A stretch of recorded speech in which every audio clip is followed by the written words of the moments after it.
Hey you, so on this episode of How Much Will This Coin Appreciate in Price, I'm going to be going over the Snowman 40th Anniversary gold proof coins that I eventually went on to pick up. So I've recently done a video doing a coin of interest video on the silver proof ones, and I ultimately locked in on those, and I'll give a quick rundown on why I locked in on these.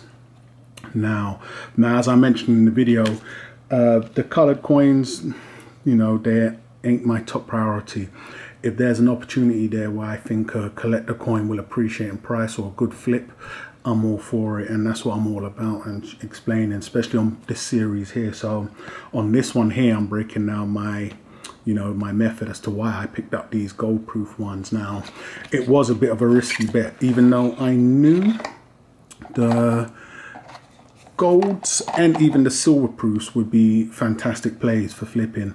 I did mention, was I picking it up purely because I like it, and that was a no. Whereas on these gold proof ones, I would say yes, I do actually like the coin. I think it offers much better long term, but you know, who knows. But definitely, if I was going to keep any or even want to hand some down to the kids, it would be the gold proof ones. Now with these, the risky play I did end up doing was, as I'd locked in on my silver proofs, these were still available. Now I believe the opening hours of the Royal Mint, where you can call up or call in, I'm not too sure, it's about 8 in the morning, I believe, up until 5:30 or 6 p.m. But these went on sales, I showed a booklet and the likes of, from 12 at night. So 12 at night they was on sale. I did give heads up to a few individuals way before I done the video, and it's crazy because on this release I've come across a lot of individuals that, you know, missed it. This is how fast these actually went to sell out. But my game plan on this was, usually I wouldn't have looked at the gold, but because I knew the Peter Rabbits had done so well and they didn't release a gold on their first, here's a bit of a breakdown of the whole Snowman. So we've got the illustration of the boy rolling the ball, or making him in general there. I thought I would take a risk and grab some of the golds. Now, it was a bit of a risky play for myself, because if they didn't go on to do too well, I had all of the intentions of sending them back. So it was a play, but seeing them sell out within, I'd say, an hour of the Royal Mint opening hours during the day, you know, I was fairly confident that these were going to go on to do exactly what I had hoped they would do and knew they would do.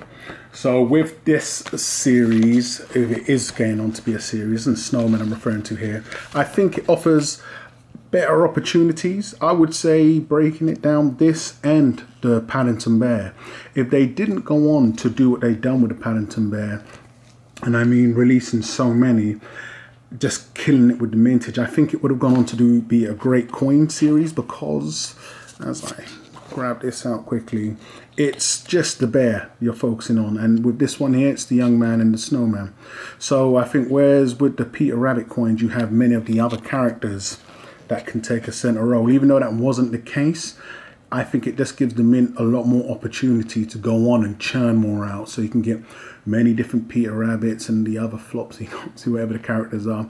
You can really churn more out with a series like this, whereas with this, you've got the young man and the snowman, which are the highlights, and they've got the best scene in the entire thing as well. So if it was going to be taken advantage of, I think the Royal Mint would have had this on a mintage of 100k. I wouldn't have been interested.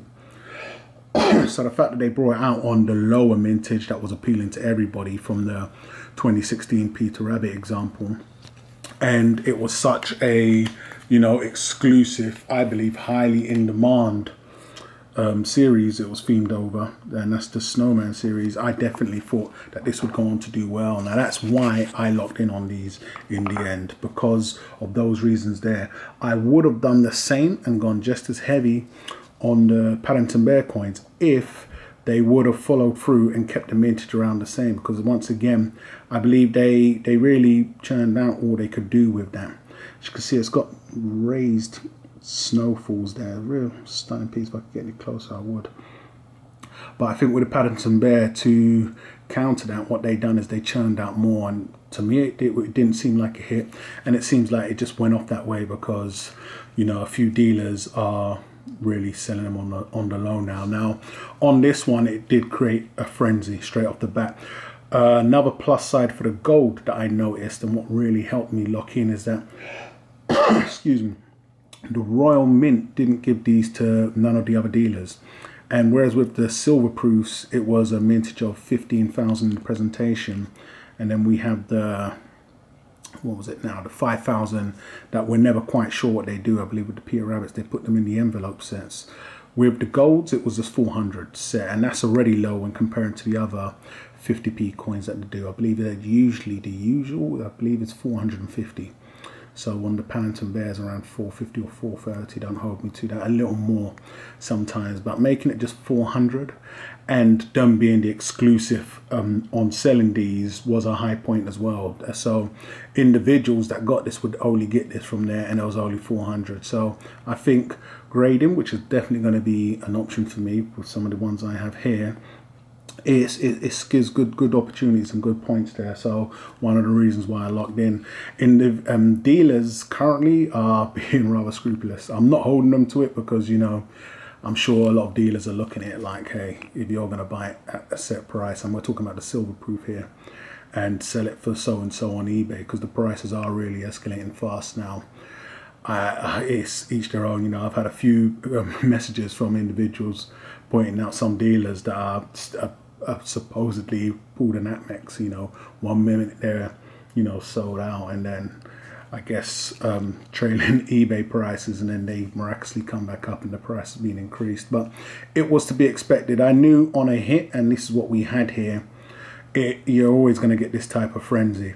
You know, it had a lot of news coverage also, and I think even the news coverage couldn't keep up with how fast they went out, because, you know, on some of the news articles I saw, when they was using the mint as for images, it was already showing that the gold and the silver proof was 100% reserved. So I believe they also thought, you know, you'd have at least a day, 3 days or so, and then you could just put it out there. But you blinked on this release and you missed it. I think this is going to be better in the long run than the Peter Rabbits, most definitely, because of what it represents, the time it came out, and I just think as a whole it's a lot more collectible. You know, with the books and the likes of, you've got so many different variants. As with this, to the best of my knowledge, it was the movie, and that was that. But once again, don't hold me to that. Where are we on price, and how well do I think this is going to appreciate? Now, on the secondary market, the silver proof is already doing fantastic things. It's damn near tripled in price for individuals that locked in on that. I think it's going to go a lot more higher. As with anything, if you give it some time to marinate, you'll find your price point. I don't think individuals paying upwards is a bad thing. It's one of those things where I see these in auctions 50 years or so. It's silver or the gold, if the silver doesn't spot up, that is. It's just something that's highly collectible, you know, and for individuals screaming at the how much silver's in there. I've been there. I said the same thing on the 2016 Peter Rabbits and many other coins that have done that. But the Royal Mint has that history, that pedigree of when they produce a hit, it's a hit. And, you know, the prices tell you otherwise. I had individuals stating that the prices on the Peter Rabbits were coming down, or these would rise and fall. That just doesn't happen. You know, it's a hit. If you wanted it and you locked in on it, congrats to you. You thought it would be a, you know, somewhat of a pump and dump. That's not going to be the case on these ones, and as it's showing, they're just going from strength to strength. On this gold piece, with no examples to show, I've had offers already, especially if I was to get it graded in a 70, upwards of £2,000 sterling. That's around $2,500. Now this came out around, if I'm not mistaken, £775. So I think for a release by the mint, from the mint, it's definitely appreciated really fast. You know, easily over double, and that's just on the gold. I believe the silvers are doing exactly the same. Where can it go? I think it can go up and up and up. The longer you hold it for, the better. If you get it for £2,000 now, then, you know, I would say lock in, because you can still find some profit there. Am I being biased because I own one and intend to sell maybe someone? Yes, but I think that's the price. Whether I say so or not, that's going to be the price it goes. If you find one on a dealer for under 2k, you know, as scarce as they are, then you know, definitely lock in. If you're on the waiting list, you know, congrats and good luck. But it's the frenzy's definitely kicked in. Where this will stop, who knows?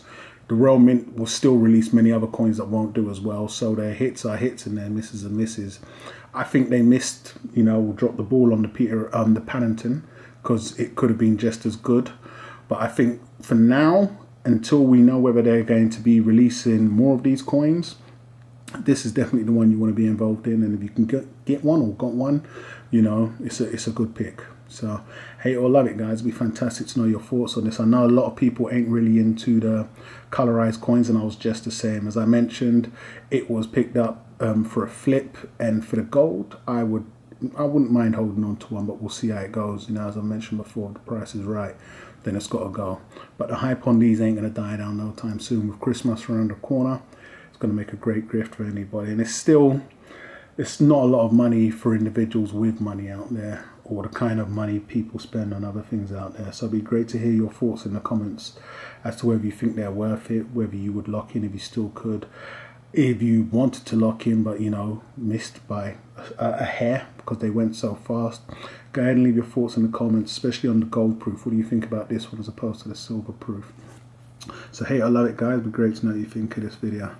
Go ahead and subscribe if you haven't done so already, and I'll catch you guys on the rebound.